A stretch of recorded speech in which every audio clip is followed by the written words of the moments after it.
حضرت ابو یعلا شداد بن اوس رضی اللہ تعالیٰ عنہ سے روایت ہے کہ اللہ کے رسول صلی اللہ علیہ وسلم نے ارشاد فرمایا، دانش مند ہے وہ شخص جو اپنے نفس کو قابو میں رکھے اور موت کے بعد کی زندگی کے لیے تیاری کرتا رہے، اور نادان ہے وہ شخص جو نفسانی خواہشات کی پیروی میں لگا رہے اور اللہ تعالیٰ سے لمبی لمبی آرزوئیں باندھتا رہے۔ جامع ترمذی۔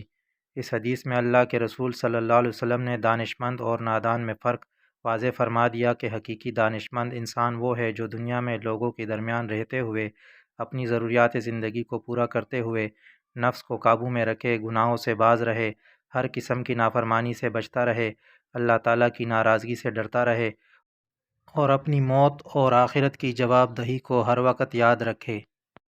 ناظرین کرام، موت کے بعد کی زندگی مسلمانوں کا بنیادی عقیدہ ہے اور غیر مسلموں کی جانب سے ہمیشہ اس پر اعتراض کیا جاتا رہا ہے، اور اس میں مسلمانوں کے ذہنوں میں تذبذب پیدا کیا جاتا ہے۔ مختلف طریقوں سے، مختلف سوالات سے اور مختلف شکلوں سے مسلمانوں کے اس عقیدے کو تذبذب کا شکار کیا جاتا ہے۔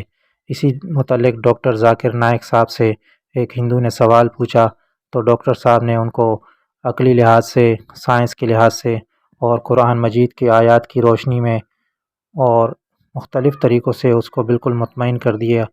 تو آئیے ڈاکٹر ذاکر نائک صاحب کے اس ویڈیو کلپ کو سنتے ہیں۔ سر، میرا نام پرنو نائک ہے اور میں مرچنٹ نیوی میں کام کرتا ہوں۔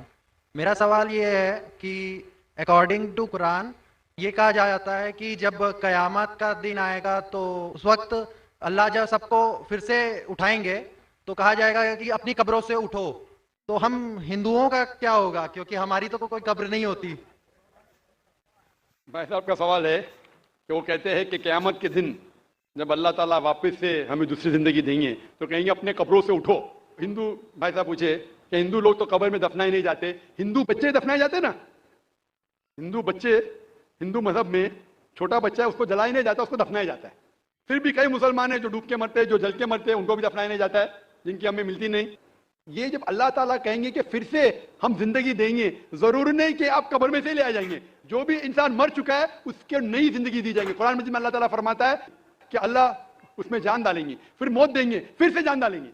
تو اللہ جان ڈالیں گا، چاہے وہ قبر میں ہے، چاہے جلایا گیا ہے، چاہے ڈوب گیا ہے، جو بھی حالت میں ہے اللہ اس انسان میں پھر سے جان ڈالیں گے۔ اور اللہ تعالیٰ کو جان ڈالنا بہت آسان ہے، چاہے آپ دفنائے گئے ہیں یا چاہے جلا دیے گئے۔ اللہ تعالیٰ فرماتے جب غیر مسلم کہ اعتراض کرتے اللہ سے اور اللہ سے پوچھتے ہیں کہ جب آپ دفنائے جائیں گے اور قیامت کے روز جب انسان اٹھائے جائیں گے تو اللہ تعالیٰ ان کو ہڈیاں کو کیسے جوڑیں گا؟ جیسے آپ پوچھ رہے ہیں نا، اللہ تعالیٰ جو قبر میں ان کو اٹھائیں گا، ہم قبر تو نہیں گئے، تو لوگ پوچھتے ہیں، قرآن مجید میں کا ذکر ہے سورہ قیامت میں، سورہ نمبر 75 آیت نمبر 3-4 میں، کہ اللہ تعالیٰ ہڈیاں کو کیسے جوڑیں گا؟ تو اللہ تعالیٰ فرماتے ہیں اللہ ہڈیاں کو ہی نہیں جوڑ سکتا ہے، آپ کے انگلیوں کے پور پور کو جوڑ سکتا ہے۔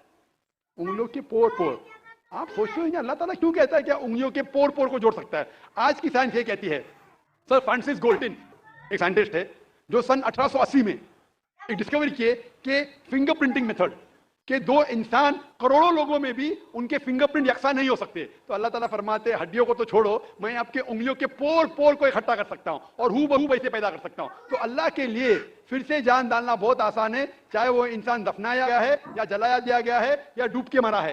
اللہ کو پھر سے جان ڈالنے میں، چاہے وہ مسلمان مرا یا ہندو مرا یا عیسائی مرا، اللہ کو جان ڈالنے میں بہت آسان ہے، کن فیکن، اور پھر سے ہمیں نئی زندگی دی جائیں گی اور پھر حساب کتاب کیا جائے گا۔ اور حساب کتاب میں اگر آپ اللہ کے احکامات پہ عمل کیے تو انشاءاللہ آپ جنت میں جائیں گے، اس دنیا کے امتحان میں سفلتا پائیں گے۔ لیکن اگر ان کے احکامات پہ آپ نے نہیں چلے، ان کے مطابق نئی زندگی بسر کرے تو آپ اس زندگی میں سفلتا نہیں پائیں گے۔